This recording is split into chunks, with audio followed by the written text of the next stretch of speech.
നടന്നിരിക്കുകയാണ്. അജ്ഞാതരായ 4 ആക്രമികൾ ചേർന്ന് ഒരു 32-കാരനെ വെടിവെച്ചു കൊന്നു.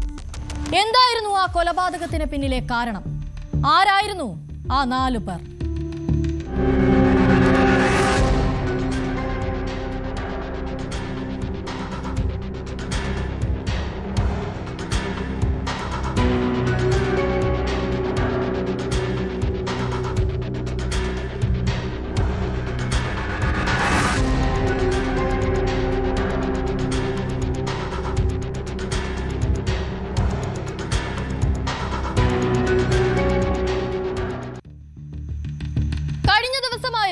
ഡൽഹിയെ തന്നെ നടുക്കിയ 24-കാരനായ ഫൈസാന്റെ കൊലപാതകം നടക്കുന്നത്. ഫൈസാന്റെ കൊലപാതകത്തിൽ ഉത്തരവാദിത്വം ഏറ്റെടുത്ത് പ്രതി വീഡിയോ റെക്കോർഡ് ചെയ്ത് ഇൻസ്റ്റഗ്രാമിൽ പങ്കുവച്ചതൊക്കെ അന്ന് വലിയ തരത്തിൽ ചർച്ചയായതുമാണ്. എന്നാൽ ഫൈസാൻ കൊല്ലപ്പെട്ട് മണിക്കൂറുകൾ പിന്നിടുമ്പോഴിതാ ഡൽഹിയിൽ വീണ്ടും ഒരു സമാന കൊലപാതകം കൂടി നടന്നിരിക്കുന്നു. വടക്ക് കിഴക്കൻ ഡൽഹിയിലെ ശാസ്ത്രി പാർക്ക് പ്രദേശത്ത് ശനിയാഴ്ച രാത്രിയാണ് അജ്ഞാതരായ 4 പേർ ചേർന്ന് 32 വയസ്സുള്ള സമീർ എന്ന പ്രോപ്പർട്ടി ഡീലറെ വെടിവെച്ചു കൊന്നത്. അതും റിപ്പബ്ലിക് ദിനത്തിന് മുന്നോടിയായി സംസ്ഥാനം അതീവ ജാഗ്രതയിലിരിക്കുന്ന ഒരു സമയം കൂടിയാണെന്ന് ഓർക്കണം. ഈ ഒരു സമയത്ത് പോലും പോലീസിന്റെ കണ്ണു വെട്ടിച്ച് ഇത്തരമൊരു കൊലപാതകം നടത്തിയവർ ഒരിക്കലും നിസ്സാരക്കാരായിരിക്കില്ല.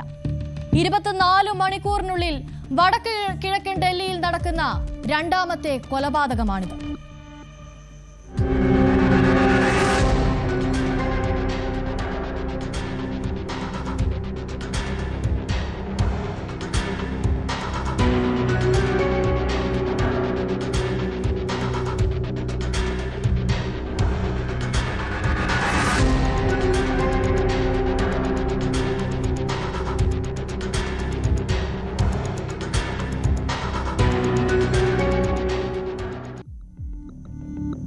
സംഭവം നടക്കുന്നത് ഇങ്ങനെയാണ്.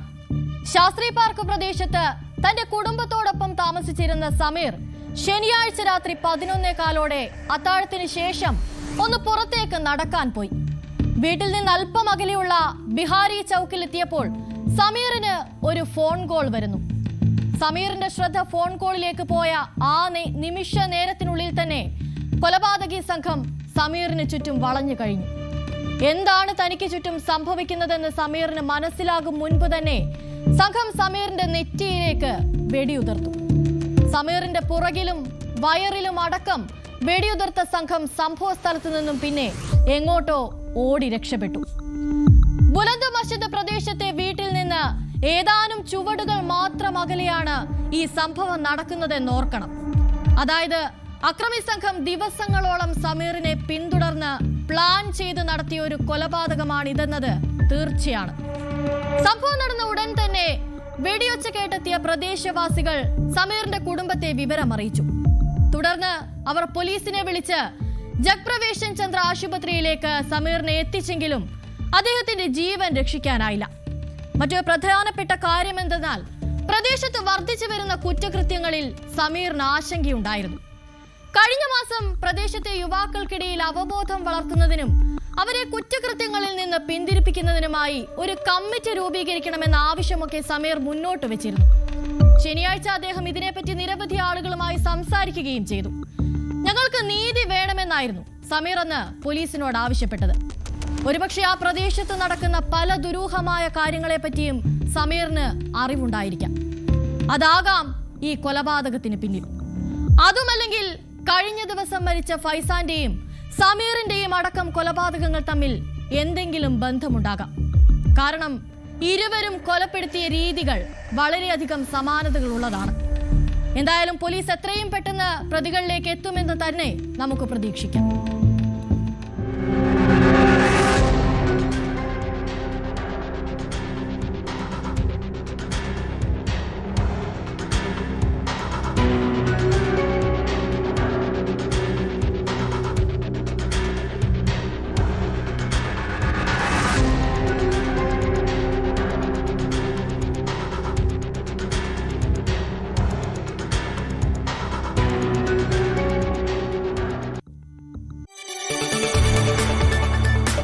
കൂടുതൽ വാർത്തകൾക്ക് News 18 Keralam YouTube channel subscribe ചെയ്യുക.